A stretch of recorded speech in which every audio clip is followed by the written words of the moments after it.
Dear students, আশা করি তোমরা সকলে ভালো আছো। পরীক্ষার আর এক সপ্তাহ সময়ও বাকি নেই। এই মুহূর্তে এই জিনিসটি তোমরা ভুলেও করবে না। এটি যদি তোমরা করো তাহলে তোমাদের পরীক্ষার হলে পারফরমেন্স হয়তো অনেকটাই কমে যেতে পারে। পরীক্ষার আর এক সপ্তাহ সময়ও বাকি নেই। এই মুহূর্তে নতুন কোনো টপিক বা নতুন কোনো চ্যাপ্টার ভুলেও স্টার্ট করবে না। আগে যা পড়েছো, যতটুকু পড়েছো, ক্লাসে যতটুকু পড়ানো হয়েছে বা তোমরা তোমাদের টিউশন টিচারের কাছে যতটুকু পড়েছো, অর্থাৎ যে টপিকগুলোর উপর তোমাদের ভালো গ্রিপ আছে, যে টপিকগুলো রিভিশন করলে তোমরা ভালো নাম্বার আনতে পারো, সেই টপিকগুলোর উপর ফোকাস করো এই এক সপ্তাহ। এবং এই মুহূর্তে তোমরা যদি নতুন কোনো টপিক বা নতুন কোনো চ্যাপ্টার স্টার্ট করো, এর ফলে কি হতে পারে সেটিও আমি তোমাদের বলে দিচ্ছি। আজকে যদি তুমি একটা টপিক স্টার্ট করো, সেই টপিকটা শেষ হতে একটা সময় নেবে এবং শেষ হওয়ার পরও কিন্তু তুমি বলতে পারবে না যে সেই চ্যাপ্টার বা সেই টপিক থেকে তুমি ভালো রেজাল্ট বা ভালো নাম্বার আনতে পারবে।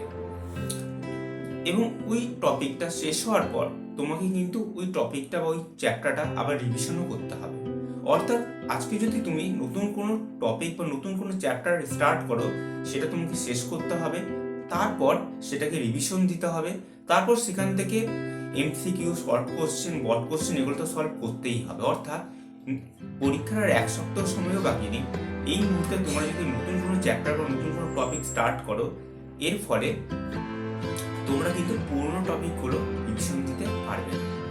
এবং যেই চ্যাপ্টার বা যে টপিকগুলোর উপর তোমার একটা ভালো গ্রিপ ছিল, যেই চ্যাপ্টার বা যে টপিকগুলো রিভিশন করলে তোমরা ভালো নাম্বার আনতে পারতে, সেটি কিন্তু আর হবে না। তাই পরীক্ষার এই এক সপ্তাহ শুধু রিভিশনে ফোকাস করো। নতুন কোনো চ্যাপ্টার করার কোনো প্রয়োজন নেই, নতুন কোনো টপিকও করার কোনো প্রয়োজন নেই।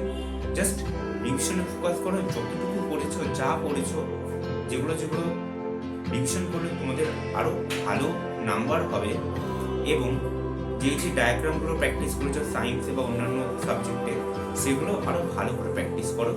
এতে তোমাদের রেজাল্ট কিন্তু অনেকটাই ভালো হবে। এবং পরীক্ষার হলেও সেই সাবজেক্ট বা সেই চ্যাপ্টার রিলেটেড টপিক থেকে যদি কোশ্চেন আসে, তোমরা কিন্তু অনেকটাই ভালো পারফরমেন্স দিতে পারবে এক্সামে। তাই এখন এই এক সপ্তাহ কোনো নতুন কিছু নয়, যেগুলো যেগুলো হয়েছে সেগুলোর উপর ভালো করে ফোকাস করো।